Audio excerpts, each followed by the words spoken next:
Hello, everybody. Welcome to another Thoughtful Thursday. I am your host, JackCRandall. Each week, I try and bust my backside to provide you with practical tips, tools, and insights to help you pursue your calling with a passion to find new joy, meaning, and fulfillment in life. I came across a quote this week. I don't know who said it. It's listed as anonymous, but it might apply to where we want to go today.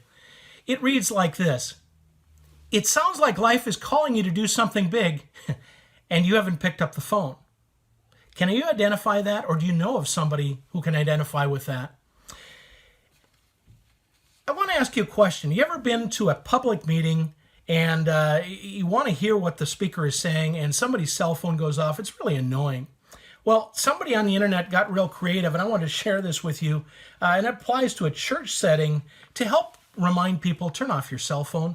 And it reads like this. You can buy these online. It says, "God may be calling you, but probably not in your cell phone. Please turn off your cell phone during the services."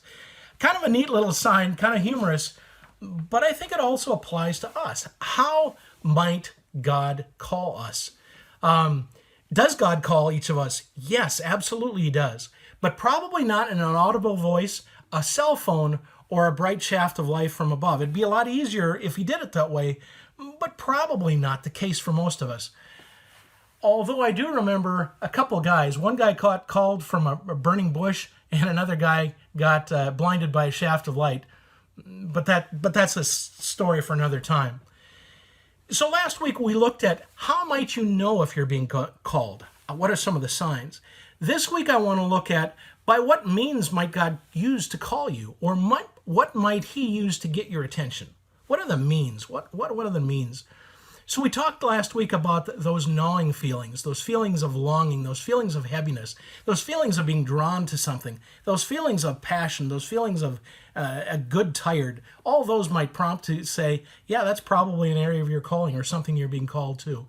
But what stimulates or draws those feelings out? That's what I want to talk about this week. And I came up with really 4 points. So I'm going to go back to an analogy or a correlation that I used last week because finding love or finding your true love results in feelings of emotion. It's based on feelings and emotion to a large extent. To some extent, it also applies to calling, if you will.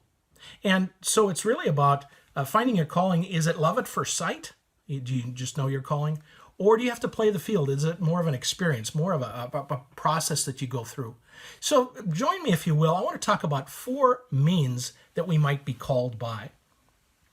First of all, number one, you just know your calling. You just know. You don't have to experience anything. You just know. You've always known. Matter of fact, from the time you were little, you knew that you were called to something. And I would say if you're in this category, you're probably in minority. Most people don't find their calling knowing it from the time they were little or just automatically knowing it. The real question is, if you are in this category here where you just know your calling, the question is, are you doing it? Because if not, life is too short. So I challenge you with that. Could be means number 2, an experience or series of experiences that result in you finding your calling. And I would say probably this applies to the vast majority of us. And I would divide that experience one, into 2 into 2 categories. First of all, a direct influence from an experience that you had, resulting in personal reflection about your calling. So that could include a positive experience. It's a positive experience. A friend of mine went to a speakers meeting one time, a meeting of public speakers, and he knew that he wanted to be a professional speaker. Maybe you went up in an airplane one time and you knew, I gotta become a pilot. That's my calling, is I want to do this with a pilot. Or maybe it's like me, working on old cars.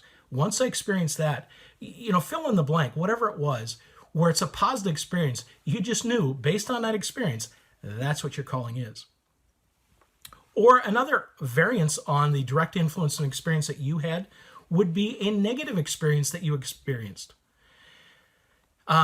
It could be a crime that happened, an injustice that you saw, that you experienced. It could be a loss of a job that you had.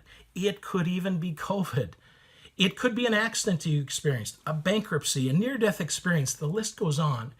And at first glance, you might think, well, those are negative. I want to let those go. I want to avoid. I want to get away from that.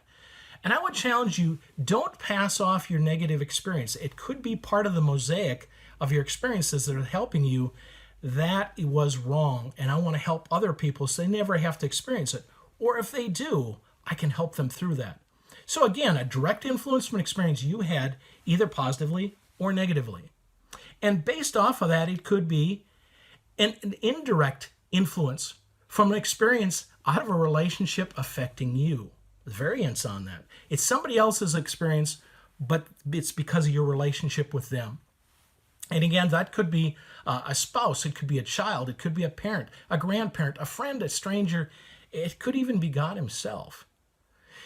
So within that category, it could be a positive experience that you had based on that relationship with that other person. Somebody saw a talent or gift in you. Somebody inspired you, or somebody was an example for you. And based on that, you said, that affects me and I need to key off of that. There's my calling. Or conversely, it could be a negative experience. Before I go to the negative, though, I want to back up 1 second. If somebody has had an influence on you positively and has suggested or been a role model for you, don't necessarily assume that they can determine your calling. That is yours and yours alone. So let's go on to the negative experience somebody else had experienced. It could be a broken relationship. Maybe it affected you, maybe it affected them, but it impacted you. A divorce, a death, an illness, abuse, disease of a loved one. Those are negative. But I would say don't cast those things off. If it deeply affected you, maybe your calling is somewhere in there.